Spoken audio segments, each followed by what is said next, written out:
Hello and welcome back to 1874. It's time for another show, and it's another show that's sponsored by Match Bingo. You know what they do by now. I won £100 the other day. It was great. Go and check out what Match Bingo do with all the football that's on at the moment. Buy yourself some bingo cards and give yourself even a chance of winning between £25 and £250. One day we'll advertise something and I'll be able to get a readout that actually makes sense. But there you go. You get Good the to gist. win, You've heard it every week. Yeah, mate, I was buzzing with that £100. You've just heard him if you're listening via audio, and if you are watching via YouTube, you can see him. Daniel Rolinson has joined me for another show today. Back again, absolutely back to his roots, loving being part of the channel again. I've done so much for Claret and Blue over the years. It's only fair that I kind of abuse him and bring him back in and take advantage. So here he is. And you may be thinking, if you're watching via YouTube, why is Nico Williams on the cover? Because that was a couple of years ago Villa signed to him and he didn't want to come, and now he's going to Barcelona. Well, what we're going to talk about today, Rollo, is the fact that actually that move of Nico Williams to Barcelona may inadvertently affect Aston Villa and Marcus Rashford. That's my opinion, but actually you don't share the same opinion as me, do you? You don't think there's any way Rashford comes back to Villa, whereas I still think there's just that little bit of a chance. I think there's a little bit of a chance. As you've changed your mind within 10 seconds. No, I think there's a little bit of a chance. I think we know that transfers can change very quickly. It's currently the 25th of June. Come 2nd of September, or whenever the deadline is this year, if Marcus Rashford is still at Manchester United, maybe a deal can still be done because they absolutely want to get rid of him. He wants to leave. That opens up an opportunity for Villa. So I think there is a small chance. However, I think he'll go before then anyway to somebody else. That's my gut feeling. I don't think we'll see him in Claret and Blue again. And when we were on the other day talking about Garnacho in a Rashford shirt, that is the only Rashford shirt that will exist. He won't be in next season's kit, in my opinion. Okay. Well, yeah, this is an opinions-based podcast. I've been doing some reading. I've been looking at what's going on with Barcelona, some articles on The Athletic. The Guardian did actually speak to a couple of people about it yesterday as well. As I said, still think that there's a chance. Let's flash up what The Athletic have said in the article that came out this morning. They've said Rashford wants to play Champions League football and has made no secret of his desire to join Barcelona, with his brother Dwayne Maynard holding talks in the Spanish city last month. But Camp Nou officials are pursuing a deal for Athletic Club winger Nico Williams. That Rashford's future may only be resolved later in the window, as The Athletic reported in this week's deal sheet makes sense given his ambitions, his status as one of United's best paid players, and his exile under Amorim. Loan interest outweighs permanence options for the moment. Now, if you remember through January, and I was doing plenty of shows for various people in January, Rashford to Villa was never mooted at any point. Then suddenly the last few days of the window, obviously it became apparent that there was a chance and it was something that was happening because there's lots of moving pieces. Villa's kind of transfer situation changed. John Duran ended up going. So you're right to point out that, it is the 25th of June at the moment. There is points in time where things may change, and that's what I think is going to happen. I think it's going to be towards the end of the window. Now, if I bring up my next piece of evidence, we've got the article that was in the Guardian. I think yesterday they were reporting that Barcelona are keen on a loan move now for Marcus Rashford, even if Nico Williams arrives. And our final piece of evidence that we've got here is a historic tweet from Villa Report with some quotes from Monchi, who did an interview in Spain. Monchi said probably a month or so ago now that Emery has been able to bring out the best in Rashford, and Unai is the number one for that. He's a player with top-notch elite ability. We haven't lost hope. He has a significant connection with the club and Unai. But the biggest barrier at the moment, and Rashford did an interview himself a few weeks ago with a Spanish podcast. You can see that he's trying to put the pieces in place to engineer a move to Barcelona. He's spoken about Lamine Yamal, and it would be a dream to play with him. You're looking at the fact that his brother there has been to Barcelona to hold talks. Apparently, Hansi Flick still is Rashford a player he really admires. He's a player that Hansi Flick would like to bring to Barcelona. But their finances aren't brilliant. The fact that, they're not going to be able to do anything permanently and it could only be a loan. Aras? Oh, no, exactly. I agree with you. Our finances aren't brilliant. That's true as well. It's going to be a difficult deal for us to do as well. But I just think with Barcelona, if you fast forwarded 12 months and Lewandowski leaves because he's out of contract, I think there's more chance of Rashford doing that move in a year than there is now, when they've got Lewandowski, they've got Rafinha, they've got Yamal, and they've got Nico Williams, who is obviously coming as well. And throwing Rashford into the mix, and it's suddenly then 5 players trying to get into 3 positions, although there's been murmurs of Rafinha playing as a number 10. I don't think Barcelona can carry that many players in their attack in terms of the financials, because they'd have to be paying a portion of Rashford's wages. And I imagine Barcelona, a little bit like Villa, will be waiting further along the window, because that's where Manchester United are going to get desperate. Barcelona's budget, if you to believe what people say, transfer budget anyway, has been swallowed up by Juan Garcia and Nico Williams. So I think Nico Williams going to Barcelona makes it infinitely more unlikely that Rashford goes to Barcelona, even on loan. The classic transfer domino. Somebody moves somewhere else. That means that Rashford's move is blocked or whatever, if you want to call it that. I agree with everything that you're saying and the reasoning for not having him now. The flip side of that, from Barcelona's perspective, maybe they can't afford to carry him at the moment. But if you talk like we do with Villa about succession planning, if Lewandowski is to leave next summer, you get Rashford in now, you bed him in for a year on loan in and around the group, move to the country, and then he becomes your main man naturally next season enough. Anyway. I'm not sure Barcelona are that smart. Possibly not, but depends who wants this move, whether it's Rashford or whether it's the club, I suppose. And if they can find some agreement, I won't put it past it happening this year. You know, that section reminded me of then when you're kind of like reading out the newspapers and stuff. Sunday supplement. I used to love a bit of Sunday supplement. Good, wasn't it? Yeah, it was a little bit. Mate, I say before my time, but I was probably a little bit too young for it. It's a big tangent here, but I worked with Ollie Kay at the Athletic, and I was absolutely buzzing because he used to be on Sunday supplement. Yeah, nice. I felt nervous working with someone who'd been on the Sunday supplement. That's what this one's from the Guardian. Just see they're flicking through it. This one's from Villa Report. You know, it's just thank you for comparing me to Sunday supplement. That means a lot coming from you. It's all right. It's all right. Anyway, should we get back on track? Yeah, we can try. I just can't see Rashford joining Villa. I think it's a little bit like what we said about Grealish before. It's big wages and all that kind of stuff. I just don't see it happening. If Villa got into the Champions League, when you were doing your Sunday supplement impression, then Rashford wants Champions League, etc. Oh, Villa, tick.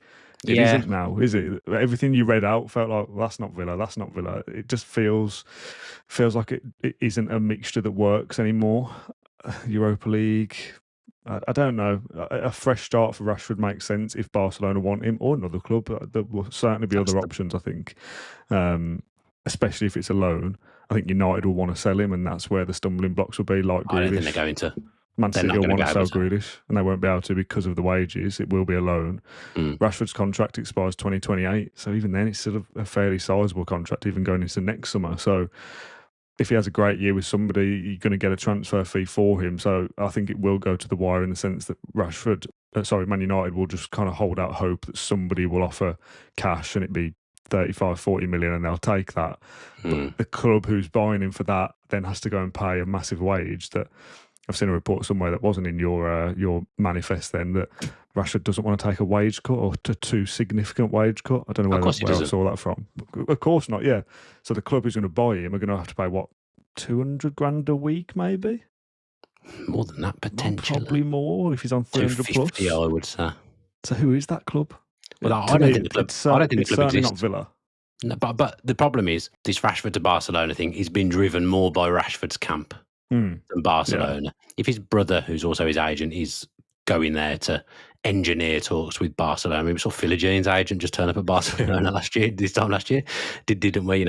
Agents turn up at places all the time, but I've no doubt that obviously Rashford's got more gravitas than Philigine, and there's more likely to have been conversations take place. Barcelona pull financial levers, whatever they are, left, right, and centre. They must be running out of levers at some point. And my just kind of gut feeling around this is that I don't think Barcelona will do it. There's something inside me that tells me Barcelona will not sign Marcus Rashford, whether it be on loan or whether it be a permanent. Then you get to the point of, well, where is there left for him to go? Manchester United are notoriously bad sellers. Really. They haven't sold anyone for any real good fee for a long, long time. Players sit out their contract at Manchester United because they're on such good contracts and they're given such long contracts. That's just the way it's been at Manchester United. Flex, who I work with, absolutely does his head in that this happens time after time, and other clubs seem to be able to sell players, whereas Manchester United don't do it well. Villa's landscape will become clearer in the next week or so. I think it's really going to click into gear at the weekend. I think something's going to happen by the weekend where actually we might have something of substance to talk about on these shows. At the moment, we're doing a lot of opinion pieces because there's very little actually genuine substance out there with what's going on. Now, if Barcelona's not an option for Rashford, then you're looking at, well, where does he go? He's got a relationship with Villa. He's got a relationship with Emery, as we just read the quotes from Monchi there. That's a strong one. You're right to point out Villa not being in the Champions League. He wants to play in the Champions League. But Manchester United aren't in the Champions League, and he's also just never going to play for them again whilst Ruben Amorim is the manager. Now, the back of his mind, he could think about if he was to go on loan somewhere, Amorim might not be there in a year. Possibly, yeah. So then, do I have a chance of going back to my boyhood club? Could bridges be built? He might be thinking that. That's just something that's just popped into my head.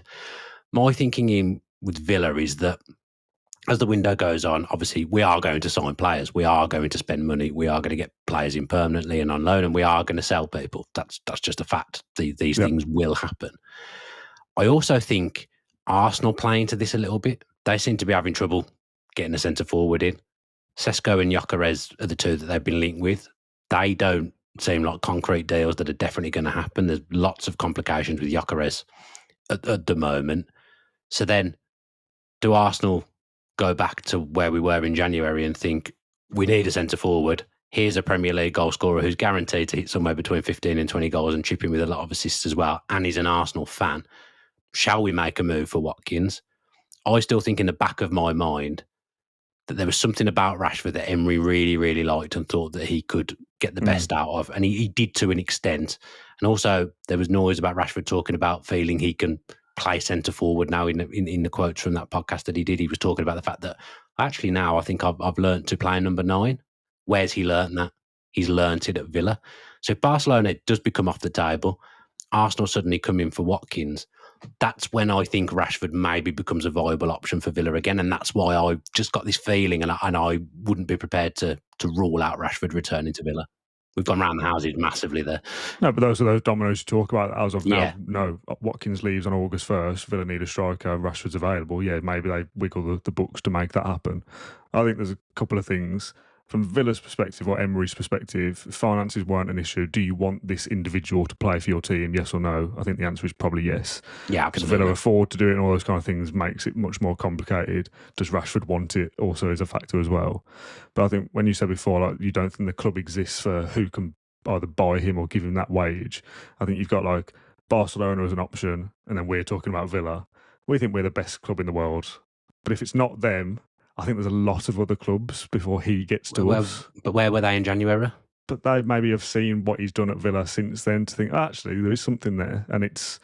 I don't see it. I don't know, pluck any club out, Juventus, Atletico, whoever kind of on the European market, and I'm not going into their finances, just clubs that are in the Champions League or are more sexy than Villa to Rashford, let's say, in the Europa League. I take your point. I think it probably is a valid point, but there's no noise about anyone else. That's my point. Yet. No. The two. If you were to look at the bookies' favourites now of where Rashford's going to go, it'd be Barcelona and Villa would be my son. Oh, here he is. Here he goes. Live news. Marcus Rashford next club odds from, I won't say who from because it might affect your sponsorship. Barcelona favourites, Villa second. There we go. Man United third. And then you go down to Milan, PSG, Juventus, Dortmund, and Arsenal. So the fact Manchester United are ahead of any other team and he's not going to play for them tells me that there's still a decent chance, although it's probably best not to judge everything on bookies odds, I will say. No. It's definitely not the best barometer of things, but it was just a thought that came into my head. Have I swayed you around at all here that it may happen? Possibly. The Nico Williams thing that he's on the thumbnail is literally just if you think he goes to Barcelona, that means Rashford doesn't, right? Not necessarily, but I think it lessens the chance quite considerably. Right. And we know Nico Williams is going to Barcelona. That's not like something that maybe will happen. That's a certainty. That is happening. And I just think that has a knock-on effect on Rashford being able to go to Barcelona. And I just think, like I've said, I don't think the Rashford-Barcelona thing is being driven mainly by them. I think it's been driven by Rashford's camp. There's a chance if enough things happen, if Villa find themselves in better financial situation in August than they do now because they've sold the women's team or they've sold Ollie Watkins for more than they thought they were going to sell him for, things like that. If Rashford all of a sudden realises actually I am going to have to take a more considerable pay cut than I wanted to, maybe that opens the door to Villa as well. So there are possibilities in the kind of future timeline where Rashford could play for Villa. But my gut instinct on today would be that I'd be very surprised if he was. Okay. And I've just got that sneaking feeling that it might happen. I suppose Villa were not linked with him, as I said earlier on in the show, and then suddenly we kind of came out the woodwork Yeah, at the end yeah. of the end of the window. It's going to be interesting. It's going to be. I just think it's not.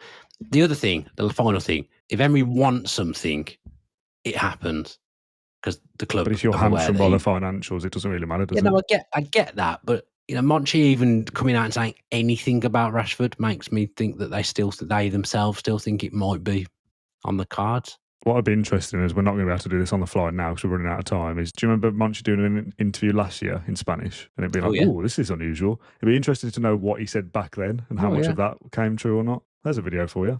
There you go. Well, I mean, you need video. We all need content, mate. It's not just me. I'm surprised you haven't taken that for yourself. Right, so that's it for another show. If you've enjoyed it and you're watching via YouTube, give it a like, subscribe with your post notifications on. Very, very important. And leave us a comment with whether you kind of agree with what I'm saying, or whether you agree with what Rollo's saying. And if you'd even want Rashford back at all, I understand some people are like, well, Villa's obviously not his priority, so I wouldn't want him anyway. But yeah, let us know in the comments what you think. Give us 5 stars on Apple and Spotify and leave a comment or a review there as well, preferably a positive one. That would be really, really appreciated.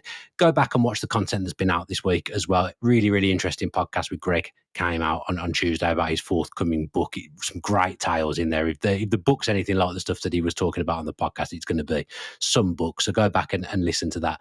And Monday, Rollo and myself spoke about Alejandro Garnacho and that famous social media post. So if you haven't watched that, go back and watch that as well. And we also did a Q&A on Claret and Blue. So you should go over to the Claret and Blue channel and watch or listen to that as well. Back tomorrow for another show. So keep your eye on the channel, keep your eye on our socials, and as ever, up the Villa.